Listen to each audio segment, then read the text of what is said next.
مولانا محمد باری وسلم صلاۃ وسلام علیہ یا رسول اللہ صلی اللہ تعالی علیہ وسلم۔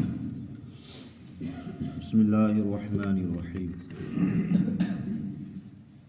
یہ بھی جو احادیث مبارکہ ہیں یہ بھی قبر کے تعلق سے ہیں۔ وعن عثمان انہ کان اذا وقف علی قبر بکا حتی یبل لحیتہ فقیل لہ تذکرۃ الجنۃ والنار فلا تبکی۔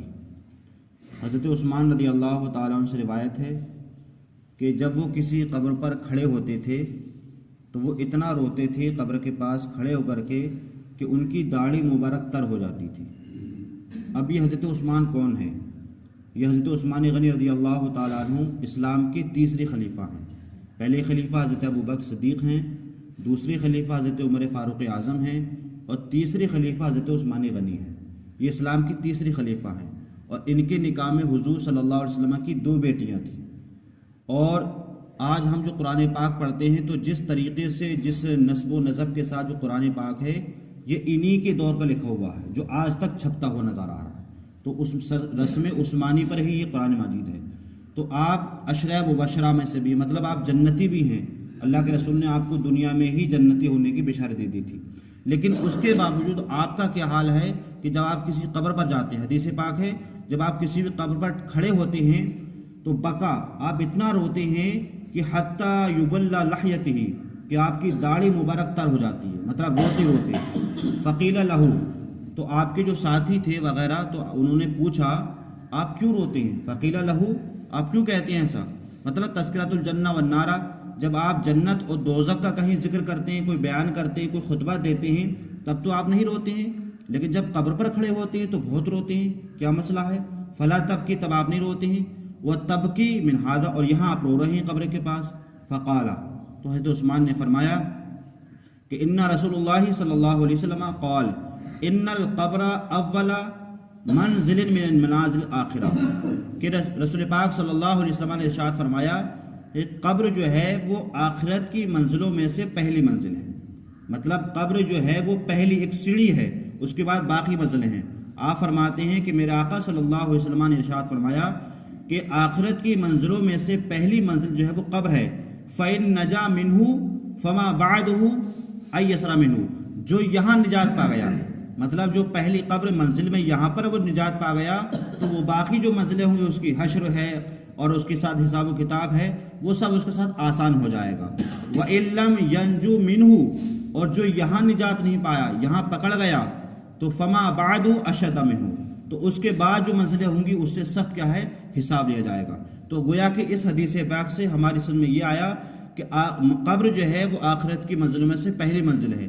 جو انسان قبر میں گویا کہ پاس ہو گیا تو وہ باقی منزلوں میں کیا انشاءاللہ پاس ہوتا جائے گا، اور جو قبر میں پھنس گیا یا قبر میں جو ہے وہ جو ڈر گیا تو باقی جو منزلیں ہوں گی اس میں بھی کیا ہے، اس کے ساتھ سختی کے ساتھ حساب لیا جائے گا۔ وقال، حضرت عثمان فرماتے ہیں وقال رسول اللہ صلی اللہ علیہ وسلم ما رأیت منظرا قط الا والقبر افظع منہ، میرے آقا صلی اللہ علیہ وسلم نے ارشاد فرمایا میں نے کوئی بھی منظر نہیں دیکھا، مطلب سب سے زیادہ خطرناک جو منظر ہے اور وحشت ناک جو منظر ہے وہ قبر کا منظر ہے۔ تو گویا کہ میرے آقا صلی اللہ علیہ وسلم امام الانبیاء ہونے کے باوجود بھی آپ قبر سے کتنا وحشت ناک ڈر رہے ہیں۔ عثمان غنی خلیفہ مسلمین ہونے کے باوجود بھی کیا ہے، وہ قبر سے ڈر رہے ہیں۔ تو ان احادیث سے ہمیں بھی یہ سبق ملا کہ ہمیں بھی قبرستان جا کر کے ہمیں ڈرنا چاہیے کہ ایک دن ہمیں بھی یہاں آنا ہے اور ہماری آخری منزل جو ہے وہ یہی منزل ہے۔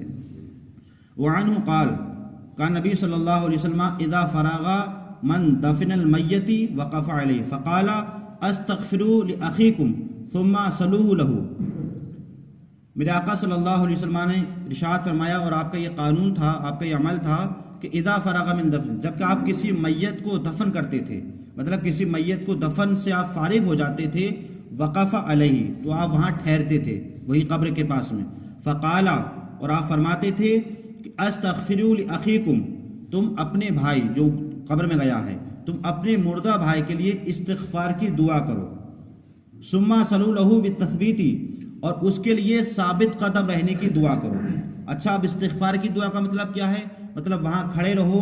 اب اسی حدیث پاک سے اذان کا ثبوت ملتا ہے، کیونکہ کچھ فرقے ایسے ہیں جو کہتے ہیں اذان قبر پر اذان نہیں ہونا چاہیے، اس کا کیا فائدہ؟ تو یہاں خود میرے آقا نے ارشاد فرمایا کہ اپنے بھائی کے لیے استغفار کرو۔ استغفار سے مراد کیا ہے؟ ان کی بخشش کی دعا کرو۔ اب بخشش کی دعا کس طریقے سے ہوگی؟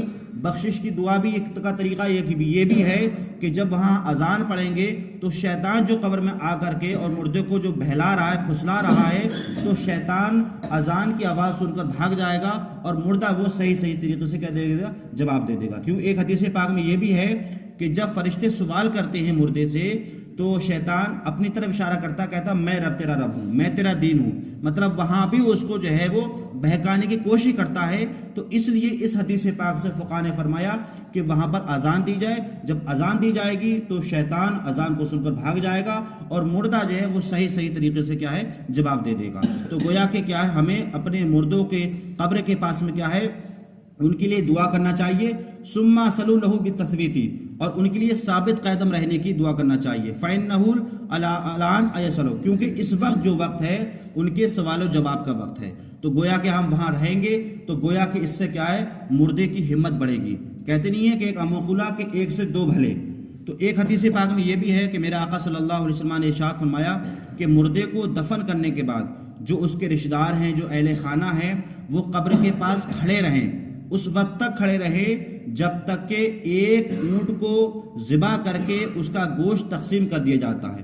مطلب یہ ہے کہ اتنے وقت تک کھڑا ہونا مستحب اس لیے ہے تاکہ مردے کے ساتھ جو فرشتے سوال جواب کر رہے ہیں اس کی ہمت بنی رہے اور اس کو اس میں کیا ملے؟ آسانی ملے۔ اللہ تعالی ہمیں بھی اور آپ کو بھی جو ہے مسائل سمجھنے کی اور حدیث پاک پر عمل کرنے کی توفیق عطا فرمائے۔